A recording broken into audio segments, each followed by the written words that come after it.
Awesome. Hi, everyone. Thank you for joining us today for MVC's ED-based episodes report review webinar.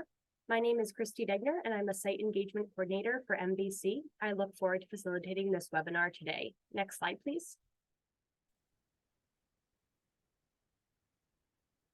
Today's webinar will feature presentations by Kristen Hassett of MVC and Dr. Kocher and Dr. Alexander Janke of the Michigan Emergency Department Improvement Collaborative, otherwise known as MEDIC. Kristen Hassett is a senior data analyst with MVC. Kristen has a Master of Public Health degree in epidemiology with the University of Michigan, and prior to joining MVC, she worked as an epidemiologist within the Department of Veteran Affairs. Kristen joined the MVC team a little over 2 years ago and has taken a large role in maintaining MVC data. Recently, Kristen led the collaborative work by MVC and MEDIC to create MVC's new ED-based episodes of care, which we will be hearing about today. Dr. Kocher is a practicing emergency physician, associate professor, and researcher in the departments of emergency medicine and learning health sciences at the University of Michigan. He is also the director of MEDIC, a network of hospitals across the state of Michigan dedicated to improving the quality of emergency care. His work focuses on optimizing the value of emergency care delivery, performance measurement, quality improvement, and implementation of best practices. Dr. Alexander Janke is a practicing emergency physician and health services researcher. He is a fellow of the National Clinician Scholars Program and an instructor in emergency medicine at the University of Michigan. His interests lie at the intersection of health policy and emergency care quality and value. He is primarily interested in leveraging diverse data sources and research methods to improve the value of emergency care in the United States. Thank you, Kristen, Dr. Kocher, and Dr. Janke for presenting today. Before you begin your presentations, I have a few housekeeping items to review. Next slide, please.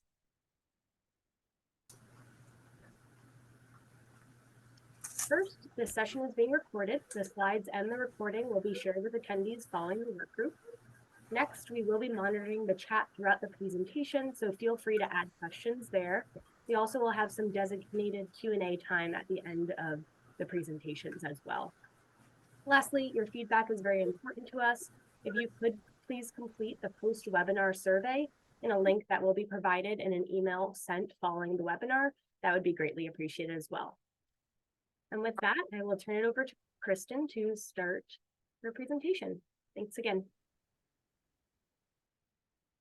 Great, thank you, Christy, and thanks everyone for being here today. Over the next hour, I'm going to be giving an overview of MVC's new ED-based episodes data. Then we're going to take a look together at a blinded version of our recent hospital ED-based episodes push report. We'll have some time after that for any questions that you have about the data or about the reports specifically, and some feedback if you have any. Then I'm going to pass it over to Dr. Kocher and Dr. Janke to tell us about MEDIC CQI and provide some insight and clinical recommendations around CHF and chest pain.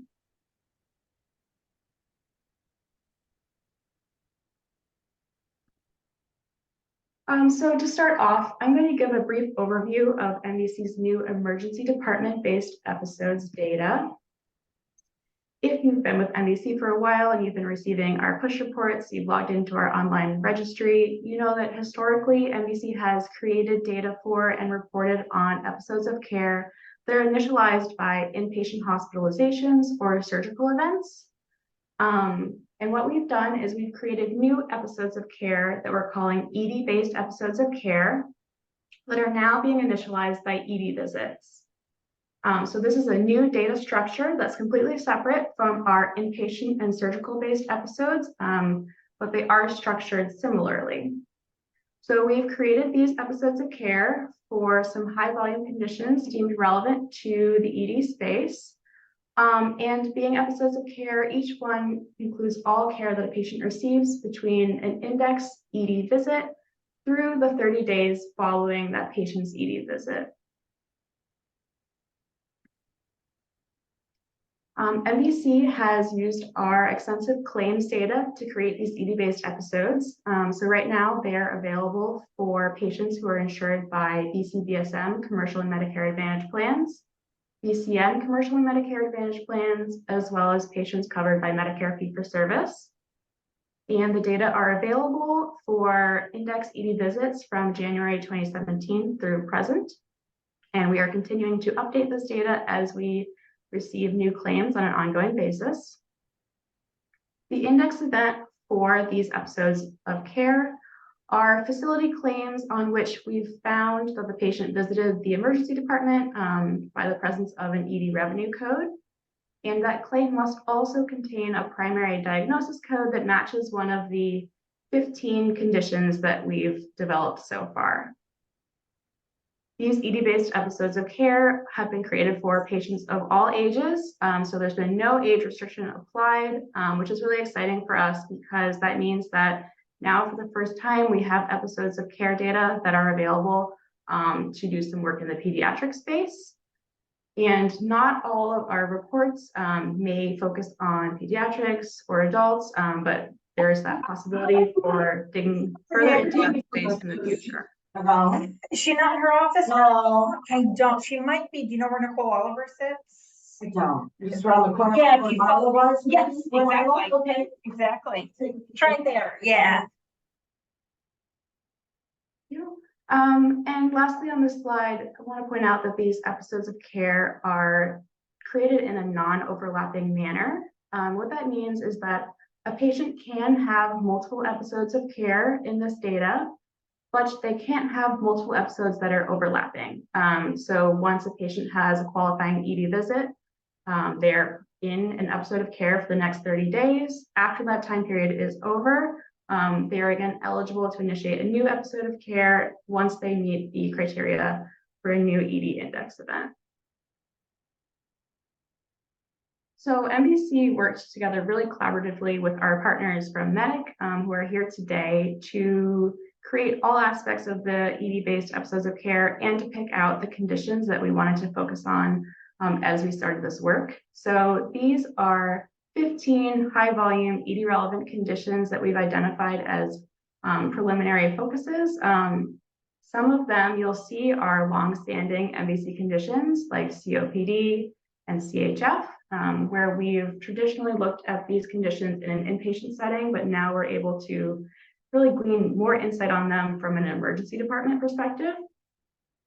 Other conditions here are some really high volume ED conditions like chest pain and abdominal pain, and others like asthma and diabetes are conditions that our members have been interested in for a long time, but they may not have been as relevant to an inpatient setting. So now we're really excited that we have data on these patient populations that we can share with you.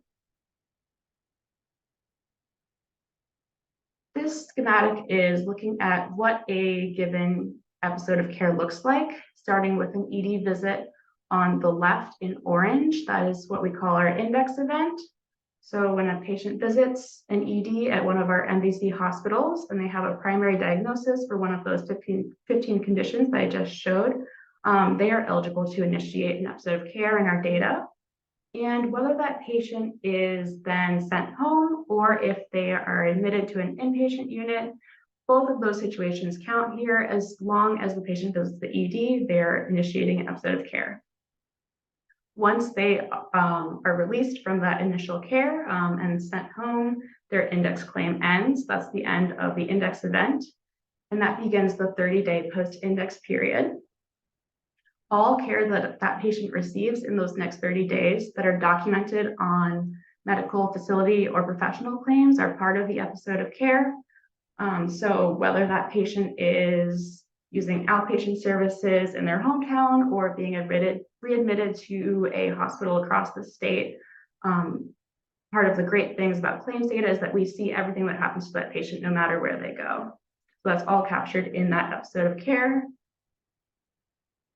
And so again, just some of those pieces that we're able to see are everyone will have an index visit to the emergency department. We're seeing all of the professional services the patient receives, post-acute care like secondary ED visits, home health care, outpatient services, skilled nursing facility care, as well as any inpatient admissions during that episode. So now with that overview, I am going to dive into the ED-based episodes reports that MVC put together using this data earlier this year, and that was shared with our hospital and physician organization members. If you have any questions about the data in general or about the reports, please hold on to those, and we have a space for questions in a few minutes after I walk through the reports.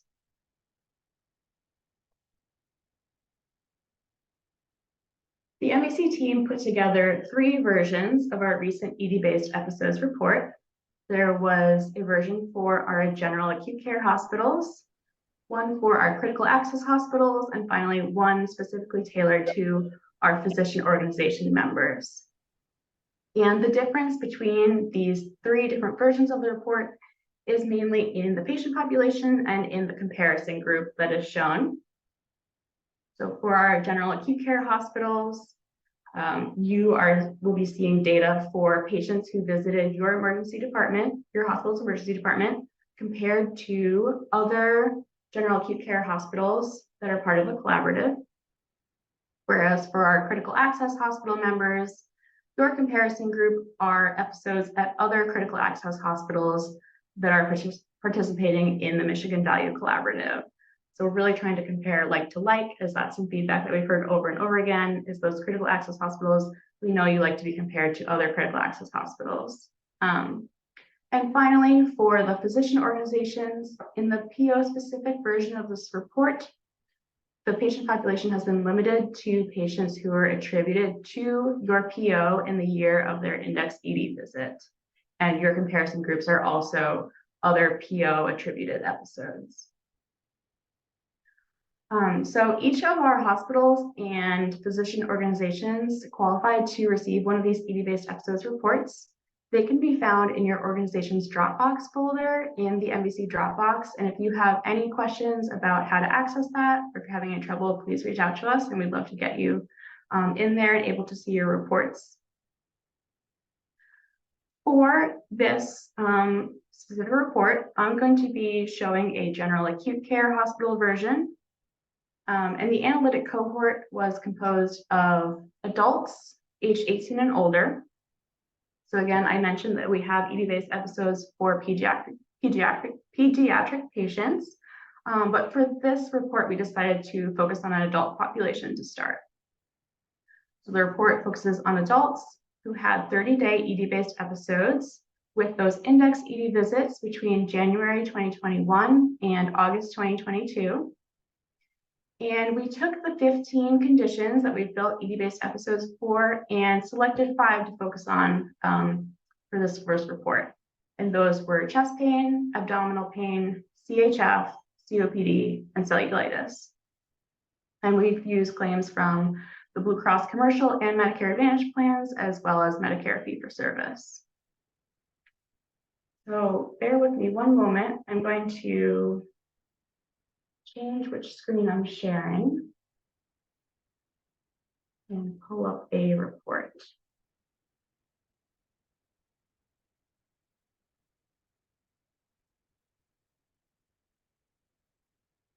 Okay.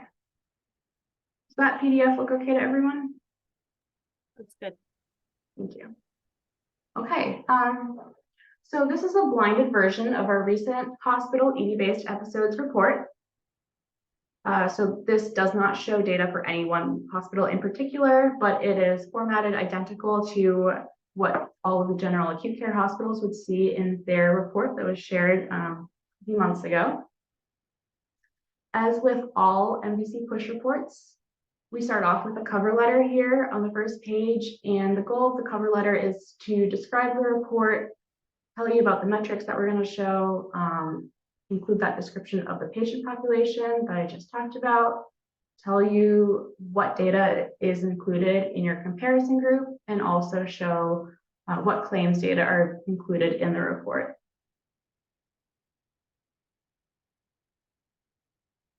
Scrolling down, on the next page, we provided what we call a patient population snapshot, which is essentially a table showing economic and demographic and clinical characteristics for your hospital's attributed patient population. Each of the 5 conditions that we are including in this report are shown here in a column.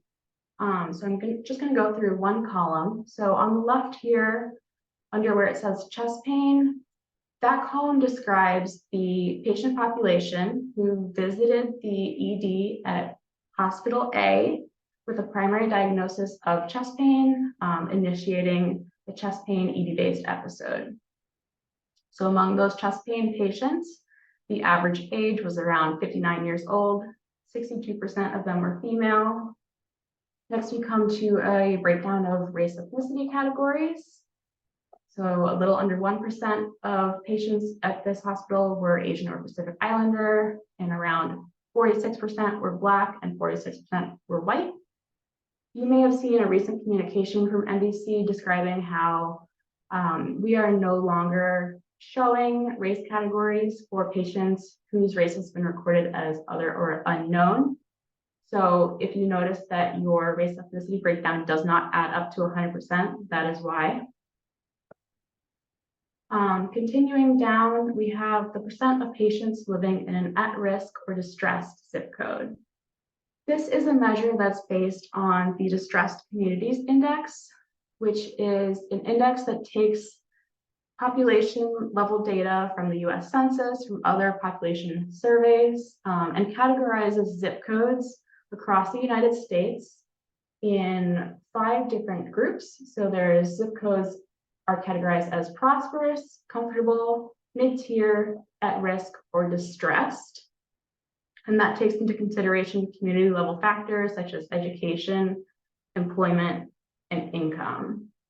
So among this hospital's chest pain patients, we found that 62% of them were living in a zip code categorized as at risk or distressed based on those different socioeconomic factors. I want to take this opportunity to note that if you ever see something in one of these tables and you're not quite sure what it means, a good first place to look is at the footnote at the bottom. So we often include extra descriptions here. So here, this report includes a description about the DCI metric. Moving down on our table, most frequent comorbidities. MVC often looks at 12 common conditions or comorbidities among our episodes of care. And we've pulled out the most frequent 3 of those conditions for each patient population here. So among chest pain episodes at Hospital A, 30% of those 30% of those patients had a diagnosis of diabetes in the 6 months prior to their ED visit, and around 20% had a diagnosis of COPD, and 20% had a diagnosis of CHF in that pre-index time period. Finally, at the bottom of this table, we wanted to provide some metrics around use of observation stay care. So we're showing the utilization rate, or the percentage of your attributed patients who had some kind of observation stay care during their index ED event. And here, among the chest pain population at this Hospital A, that was 26%. So that's the description for this hospital's chest pain patients. And you can use this table to compare and contrast your different patient populations who are presented to the ED with different conditions, as is beneficial to you. The next section of the report contains up to 5 different pages that are condition specific. And you may have received 5 pages here, you may have received fewer than 5, and that depends on the number of episodes that we found where a patient visited the ED and had a facility NPI on that claim that matched the facility NPI that we use for your organization, or that your organization has provided to MVC for identifying your hospital. So if you had at least 20 attributed chest pain episodes, meeting the criteria described in the cover letter, you would have a page for chest pain, and same for abdominal pain, CHF, COPD, and cellulitis. Before I go over one of these pages, I want to just go down towards the end of the report and point out 2 things. One is that we have a fact sheet on here about the ED-based episodes in case you have any questions or you want a reminder about what they are or what the index event is. And then we also included a metric interpretation guide at the end of this report, and that kind of goes over each of the figures on the condition-specific pages. So if you have more questions about those, or if you want a refresher about what they're showing, this is a good place to look. I am going to go over this hospital's CHF page. So each page is specific to the patient population who had a primary diagnosis of the condition listed at the top. So the CHF page is only describing ED-based episodes of care among CHF patients at Hospital A. At the top, the first figure is what we call a caterpillar plot. And this is showing Hospital A's average risk-adjusted and price-standardized 30-day total episode payments for CHF ED-based episodes. Total episode payments, what that means is we've taken all of the facility and professional claims for episodes for CHF. We've added up the payments on those claims throughout a patient's episode of care. We've then price standardized the payment amounts on those claims. So we're making fair comparisons across hospitals and over time. And we've also risk adjusted those payment amounts. So we're taking into consideration patient comorbidities, age, and other factors. And then we're looking at the average of that total episode payment for a given episode for CHF. So for this hospital, their data point is shown in navy here on the caterpillar plot. And you can also see the other MVC hospitals that the Hospital A is being compared to. Other MVC hospitals are shown in orange to give you a sense of the spread across the collaborative. And then the collaborative wide average is also shown here as the orange reference line. So for Hospital A, their average total episode payment for CHF was a little over 17,000. And that's pretty close to the collaborative wide average of a little under 17,500. And you can see also the spread here. So by hospital, the range was from about $10,000 to up to $20,000 of those total episode payments. Continuing down, we have a few metrics in this report that are for same-day inpatient admissions. And what we mean by that is the MVC team looked at the claims data to see if patients were admitted to an inpatient unit on the same day as their index ED visit.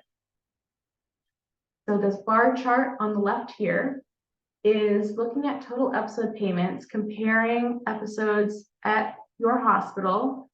On the left, the total episode payment average for episodes that did not have a same-day inpatient admission at around $7,000, compared to on the right, the average among episodes where there was a same-day inpatient admission, which is closer to $19,000, to really give you a sense of the spread and the difference between those two groups of episodes, both within your own hospital. Then on the right, we're showing trends over time in that rate of same-day inpatient admissions at your hospital, shown in navy, compared to the collaborative-wide trends shown in orange here. So on this graph, we're showing trends by six-month interval. So the first data point is for ED visits in the first half of 2021. You can see this hospital's rate was around 90% of their CHF patients were being admitted to an inpatient unit on the same day that they presented to the ED for CHF, and that this did go down over time. Continuing down to the bottom left, now we are showing a dot plot here, and the dot plot is showing rates of utilization after the index visit for different categories of care. The first kind of row here is looking at, again, your hospital's rate of same-day inpatient admissions among this patient population. So again, your hospital data point is shown in navy, and the collaborative-wide rate is shown in orange, so you can compare the two. This hospital, again, had a rate of around 90% for same-day inpatient admissions compared to the collaborative-wide average, closer to 80%. Going down, the next metric is the percentage of your patients who did have an inpatient admission during their episode of care for CHF, but who did not have that first inpatient admission on the same day as their index ED visit. So what percentage of your hospital CHF patients went into an inpatient stay for the first time following that ED visit, like not on the same day, but on the 1 to 30 days following? Going down again, inpatient readmissions. Here we're looking at the percentage of your attributed CHF episodes where the patient had 2 or more inpatient admissions during their 30-day episode of care. Continuing on, we have subsequent ED visits or secondary ED visits. So for hospital A, around 12% of their CHF episodes, that patient had a secondary ED visit throughout their episode of care. Then we have the percentage of your patients who received outpatient services throughout the episode, home health, and finally, skilled nursing facility care. Finally, on the right, not all of you may have seen this table across all of the pages of your report. We only provided it in instances where there was a sufficient number of inpatient readmissions to make sure that we're only providing meaningful tables here. But if there were enough inpatient readmissions for a given condition attributed to your hospital, then we have a table called Top 5 Reasons for Inpatient Readmissions for CHF at your hospital. And this is presenting by inpatient DRG or diagnosis-related group, the top reasons why patients were coming back a second time to use inpatient care during their ED-based episode of care. So at this hospital, the #1 DRG reason was heart failure and shock with major complications or comorbidities. That was 35% of their readmissions, followed by heart failure and shock with complications or comorbidities at 7%. So that pretty much is our recent ED-based episodes report. Those metrics are the same across all the conditions here. So you can look at different ones. You can see for chest pain, there's some lower rates of utilization, still a really striking difference in total episode payments between patients who are and are not admitted on the same day to an inpatient unit. And we are planning to release an ED-based episodes report on an annual basis. If anyone has feedback or questions, I think we have a few minutes now to take those before we hand it over to MEDIC for some discussion. Thanks, Kristen. We do have one question in the chat from Irene, and they were asking, is the observation stay limited to those housed in the ED or any unit? That's a great question. And I believe the answer is that it is not limited to those who are housed in the ED. So the way that we identified observation stays for this report was through the use of revenue codes or CPT codes, and those were identified independently of where the ED code fell on a claim.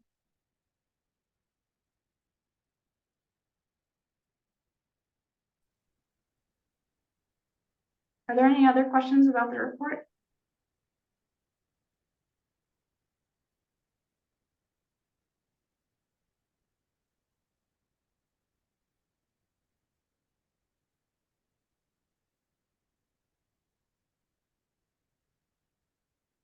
Okay, well then in the interest of time, let's keep moving. I'm going to reshare my screen.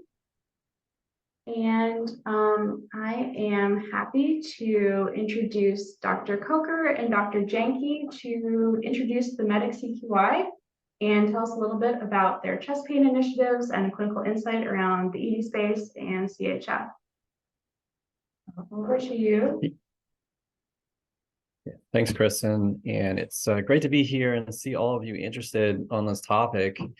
Alex and I will do our best to provide some orientation in MEDIC and some context, a bit from kind of the clinical angle, and maybe some ability to provide some insights into understanding the meaning that you could derive from these kind of reports.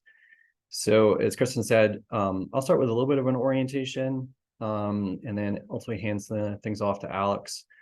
Again, my name is Keith Kocher. I am an ER doctor, researcher, and one of the medical directors of MEDIC. Next slide, Kristen. So maybe a little bit just about MEDIC itself. So like MVC, we're part of the Value Partnerships portfolio from Blue Cross. We are one of the CQIs and have been around since 2015. Our focus is, of course, on care in the emergency departments. I think we are a learning collaborative. And for me, what that means is really we're about knowledge translation, providing that activation energy between where we have evidence to suggest a better approach to practice and a gap in just the way that we go about delivering care in the emergency department. Next slide. We are in about 40 hospitals across the state of Michigan. Probably many of those overlap with you on the call here. I think what's unique in part to MEDIC is that we do focus on the care of children as part of our quality initiatives. As Kristen mentioned, we have constructed these ED episodes to be inclusive of the care of children, and we can talk about to what extent that is helpful to your interests. I will say on that point, there are some limitations. I saw this in the chat too. We don't have Medicaid data, and definitely that's a really important cohort when you talk about the care of children. Next slide. So our quality initiatives really span a lot of areas of care. Some of that probably has less relevance to impacting ED episodes in that we focus on some care decisions around diagnostic test imaging. So things like CT scans and x-rays for different clinical scenarios in the emergency department, like if you have a head injury or children with respiratory conditions. I circled there on the slide, I think the two that have the highest relevance to this discussion.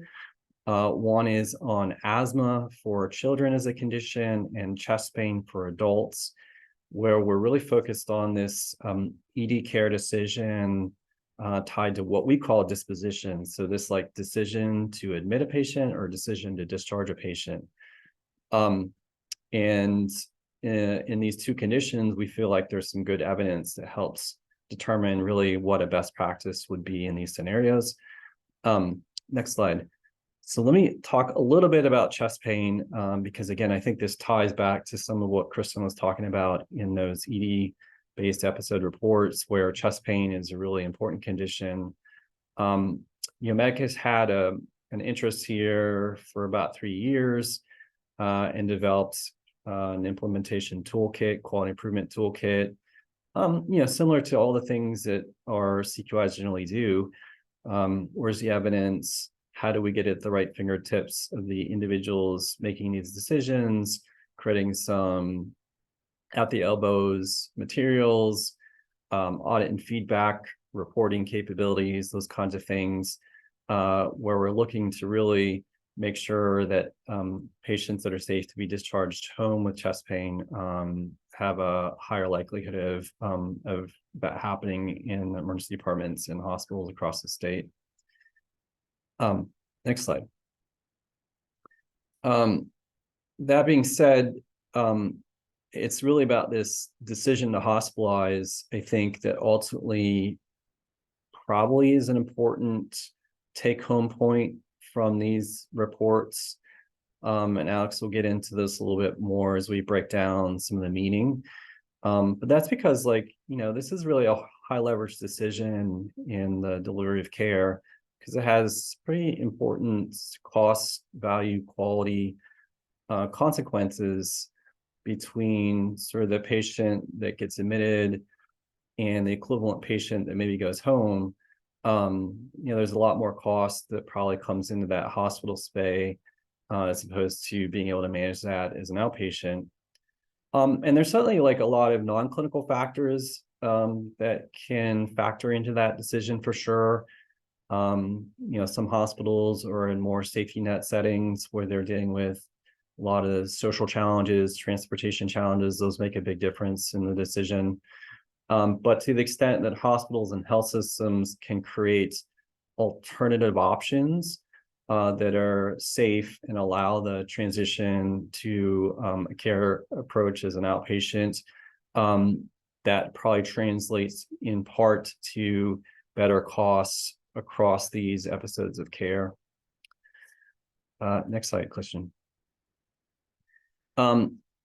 We thought it would be useful to use CHF as a good example here, in part because most likely this is a really important condition that many of you have been working on and a priority within your health system for a variety of reasons. It's been a condition, a target condition for readmission reductions, for other quality measurement and interest because of the costs and chronic disease realities of this medical problem.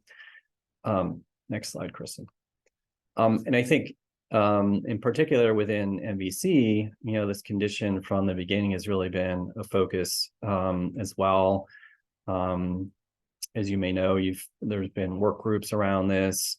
There's been some work led around creating heart failure management clinics across Michigan. And so, because of the prominence of this condition, we thought this was a good one to walk through a little bit more carefully.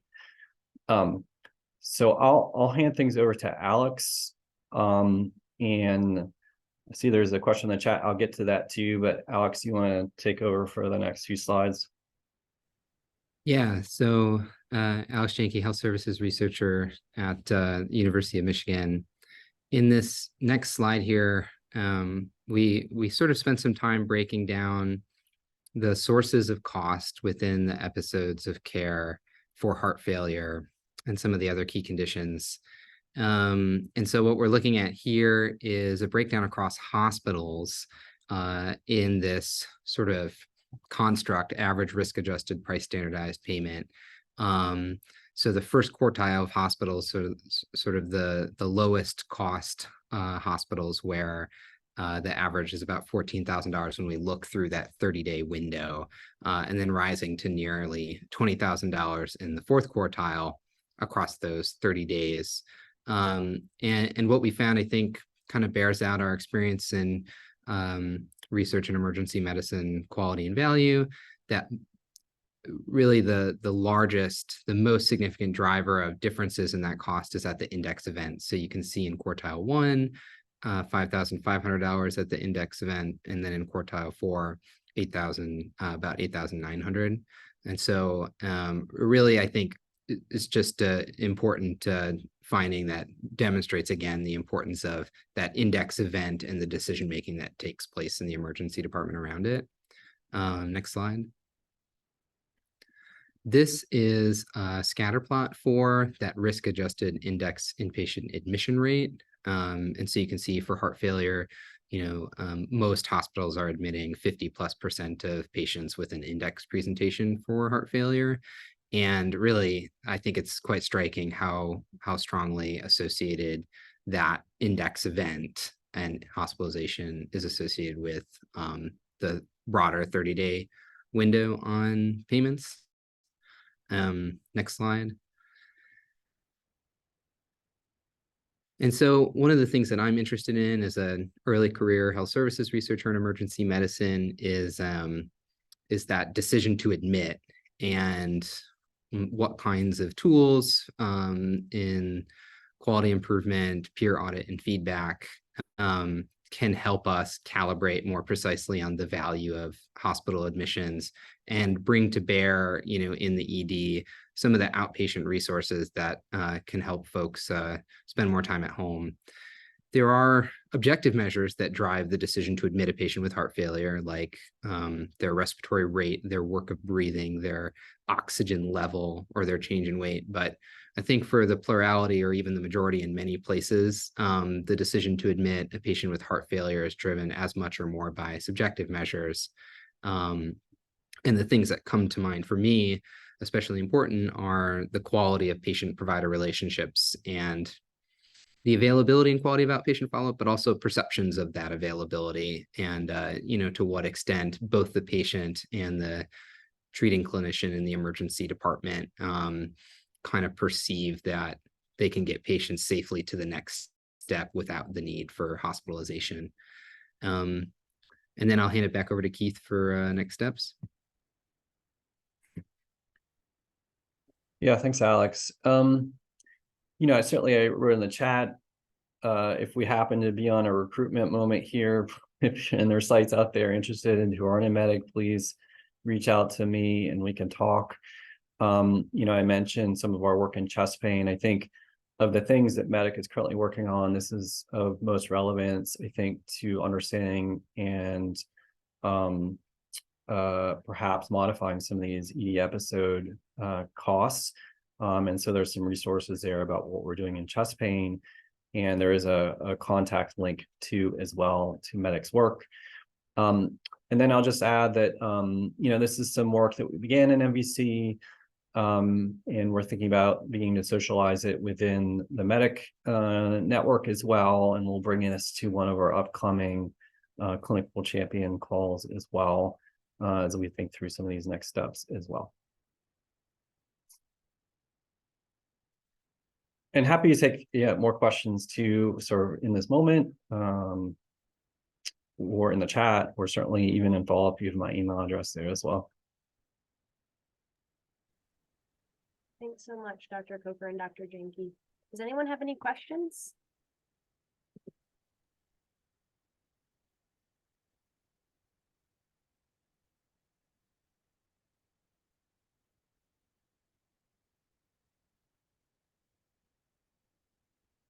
Okay, I don't see anything in the chat. So thank you again to Kristen, Dr. Kocher, and Dr. Janke for presenting today.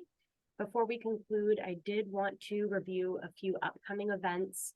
If you have questions that come up, feel free to reach out to either MVC or MEDIC. We will be including the contact information in a follow-up email as well as on the last slide here. We do have one question that came in from Paul. Do you look at any vulnerability index volume metrics? Is that a question? It may be a question for Kristen as well, or Dr. Kocher? Yeah, I may need to know a little bit more, Paul, about in part what you're asking. I think Kristen covered a little bit about this in the reports, but maybe you're also thinking about some of the work that MEDIC is directly doing. I don't know if you can unmute and say a little bit more. Yeah, I was just referring more to like the classifications of social determinants of health and such as that goes with some of the data that you look at.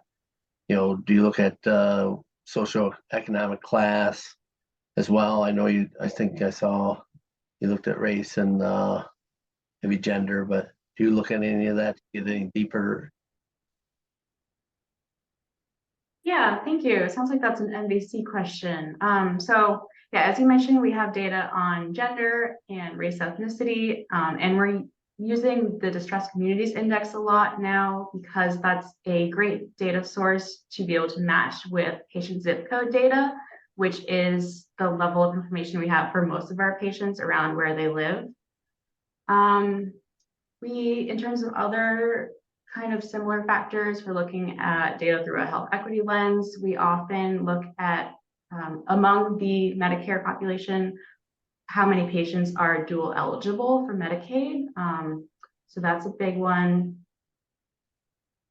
Those are the ones that come to mind off the top of my head. MVC team, does anyone have something I'm forgetting? Morality is possible. And if you're interested in digging into that data that we have for your site or your PO more. We are more than happy to meet with anyone, chat about available data, talk about custom reports. Thank you. And let me use this chance to also say something I forgot to say earlier, which is that MVC and MEDIC have created this awesome ED-based episodes data together. And we have this now. We're really excited about it. We want to use it to support our hospital and PO members. So if anyone has interest in any of the conditions that we have this data for, if you have an interest in kind of digging in deeper into quality improvement space in ED conditions, if you would like to see a report based on these ED-based episodes for data that wasn't covered in the push report, please reach out to us, and we'd be more than happy to work with you to put together some custom analyses and reports.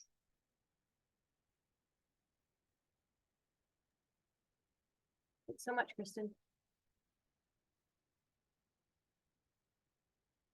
Wonderful. So before we conclude, I'd like to review some upcoming events. We do have a virtual health equity work group on October 3rd that is going to feature Dr. Alex Peel. She is a health services researcher at the University of Michigan. Next, we have our in-person fall collaborative wide meeting coming up on October 20th. That will be from 10 a.m. to 3 p.m. In Lansing, Michigan. The links to register are hyperlinked in this presentation, which will be sent out. And then you also can visit our website and go to our events page to register for all of these events. Lastly, coming up at the end of October, on October 26th, we have a preoperative testing work group, and that is going to feature the Michigan Program on Value Enhancement, otherwise known as MPROVE. Next slide, please. Thank you again for attending today's webinar. As a reminder, if you could please complete the survey that will be included in a follow-up email to today's event, that would be greatly appreciated. As always, if you have any questions or if we can help in any way, please feel free to reach out to us via the email listed on the screen here.